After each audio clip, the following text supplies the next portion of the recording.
آج کی حدیث پاک حضرت سیدنا انس بن مالک رضی اللہ تعالیٰ عنہ سے مروی ہے۔ حضرت انس بن مالک رضی اللہ تعالیٰ عنہ نے 10 سال نبی پاک صلی اللہ علیہ وسلم کی خدمت کی ہے، حضور کے گھر میں رہے، چھوٹی عمر تھی، سرکار مدینہ صلی اللہ علیہ وسلم کے گھر میں آپ رہتے تھے، خدمت کرتے تھے، آتے جاتے تھے، اور 10 سال کے عرصے میں حضرت انس بن مالک فرماتے ہیں کہ کبھی بھی ایسا نہیں ہوا کہ نبی علیہ الصلوۃ والسلام مجھ سے ناراض ہوئے، کبھی نہیں،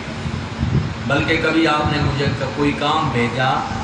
اور میں نے وہ کام نہیں کیا اور میں بچوں کے ساتھ کھیلنے لگ گیا تو حضور صلی اللہ علیہ وسلم اگر پیچھے سے آئے تو نبی علیہ السلام نے مجھے کوئی بات نہیں کی، صرف اتنا فرمایا کہ اگر آپ نے کام نہیں کرنا تھا تو مجھے بتا دیا ہوتا تو میں خود کر لیتا۔ یہ حضرت انس بن مالک رضی اللہ تعالیٰ عنہ ہیں، فرماتے ہیں ان النبی صلی اللہ علیہ وسلم قال، حضور صلی اللہ علیہ وسلم نے ارشاد فرمایا ان اللہ تعالیٰ اذا اراد بعبد خیرا، اللہ تبارک و تعالیٰ جب کسی بندے کے بارے میں خیر کا ارادہ فرماتا ہے، اللہ تعالیٰ جب کسی بندے کے بارے میں خیر کا ارادہ فرماتا ہے استعملہ، تو اس بندے کو اللہ پاک اپنے استعمال میں لے لیتا ہے۔ اللہ تعالیٰ جب بھی کسی آدمی کے ساتھ خیر کا ارادہ فرماتا ہے تو اللہ تبارک و تعالیٰ اس بندے کو اپنے استعمال میں لے لیتا ہے۔ کیا مطلب؟ اپنے کاموں میں لگا دیتا ہے۔ فقیلہ، جب حضور علیہ السلام نے فرمایا کہ اپنے استعمال میں لے لیتا ہے تو صحابہ کرام نے عرض کی وَكَيْفَ يَسْتَعْمِلُهُ یا رسول اللہ، یا رسول اللہ صلی اللہ علیہ وسلم، اللہ تعالیٰ کیسے اس کو اپنے استعمال میں لے لیتا ہے؟ تو نبی علیہ السلام نے ارشاد فرمایا يُوَفِّقُهُ لِعَمَلٍ صَالِحٍ قَبْلَ الْمَوْتِ، مرنے سے پہلے اللہ تعالیٰ اسے نیک کاموں کی توفیق عطا فرما دیتا ہے۔ حضرات گرامی قدر، بڑی قابل توجہ بات ہے، بہت خوبصورت سچا موتی ہے، نبی پاک صلی اللہ علیہ وسلم کی زبان پاک سے نکلا ہوا یہ فرمان یاد رکھ لیجئے کہ جس بندے کو اللہ تبارک و تعالیٰ نے خیر کی توفیق عطا فرما دی، جس کی جوانی اور بڑھاپے میں فرق پایا گیا، یاد رکھ لیجئے کہ اللہ تبارک و تعالیٰ اس بندے پہ راضی ہو گیا۔ جوانی اور بڑھاپے میں جس بندے کے اندر فرق پایا گیا تو یوں سمجھ لیں کہ اللہ پاک نے اسے خیر کے کاموں میں لگا دیا، اللہ تعالیٰ نے اس بندے کو اپنے استعمال میں لے لیا، اور جس بندے کی جوانی اور بڑھاپے میں کوئی فرق نہیں پایا گیا تو سمجھ لو کہ اس بندے سے اللہ تبارک و تعالیٰ ناراض ہے اور اللہ تبارک و تعالیٰ نے اس کو ڈھیل دی ہوئی ہے، اللہ تبارک و تعالیٰ نے اس کی رسی کو دراز کر رکھا ہے۔ وہ یہ نہ سمجھے کہ میں خیر میں ہوں یا مجھ پر اللہ تبارک و تعالیٰ راضی ہے، قطعاً ایسی بات نہیں ہے۔ جس بندے کی جوانی اور بڑھاپے میں اس کے اعمال کے اندر فرق نہیں آتا تو سمجھ لیں کہ اللہ پاک اس سے ناراض ہے اور رب تعالیٰ نے اسے ڈھیل دے رکھی ہے، اور جس بندے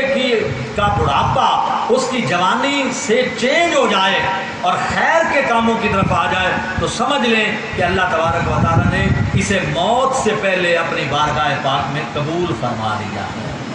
حضرات محترم، یہ اللہ تعالیٰ کی طرف سے عطا کرتا خیر ہے اس بندے کو کہ جس بندے کا جوانی کا جو روپ ہے اور بڑھاپے کا جو روپ ہے اس کے اندر فرق آ جائے۔ دوسری حدیث پاک بھی اس کے ساتھ سن لیں کیونکہ 40 حدیث پاک ہم نے پوری کرنی ہے، تو دوسری حدیث پاک پیارے مصطفیٰ کریم صلی اللہ علیہ وسلم نے ارشاد فرمایا، میرے مصطفیٰ کریم علیہ السلام ارشاد فرماتے ہیں، اور یہ حضرت شداد بن اوس سے مروی روایت ہے، فرماتے ہیں کہ رسول پاک صلی اللہ علیہ وسلم نے ارشاد فرمایا الکیس من دان نفسہ وعمل لما بعد الموت، فرمایا عقل مند آدمی وہ ہے، عقل مند انسان وہ ہے من دان نفسہ، کہ جس نے اپنا محاسبہ کیا، اپنے آپ کا محاسبہ کیا، دوسروں کا نہیں، اپنا محاسبہ کیا، وَعَمِلَ لِمَا بَعْدَ الْمَوْتِ، اور دنیا میں رہتے ہوئے عمل کیے موت کے بعد کو سنوارنے کے لیے، یعنی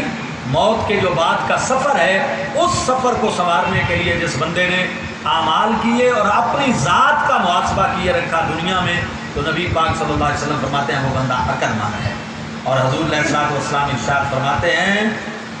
وہ آدمی کہ جس نے والعاجز من اتبع نفسہ ہوا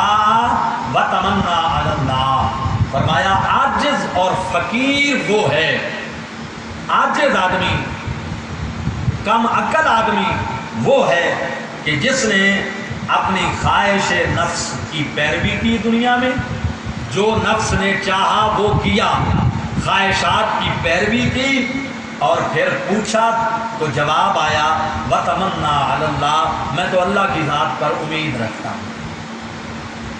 ساری زندگی اپنی خواہشات کی پیروی کرتا رہا، اور جب پوچھو تو جواب دیا کہ میں تو اللہ تبارک و تعالیٰ کی تمنا کرتا ہوں اور اللہ کی بارگاہ میں پر امید ہوں۔ سرکار مدینہ صلی اللہ علیہ وسلم ارشاد فرماتے ہیں امید تو اللہ کی بارگاہ میں ہونی چاہیے، لیکن کم از کم اپنی ذات کو، اپنی خواہشات کو بھی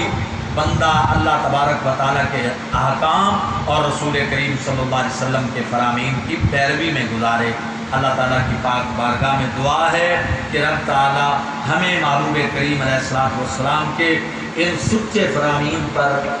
عمل کرنے کی توفیق عطا فرمائے۔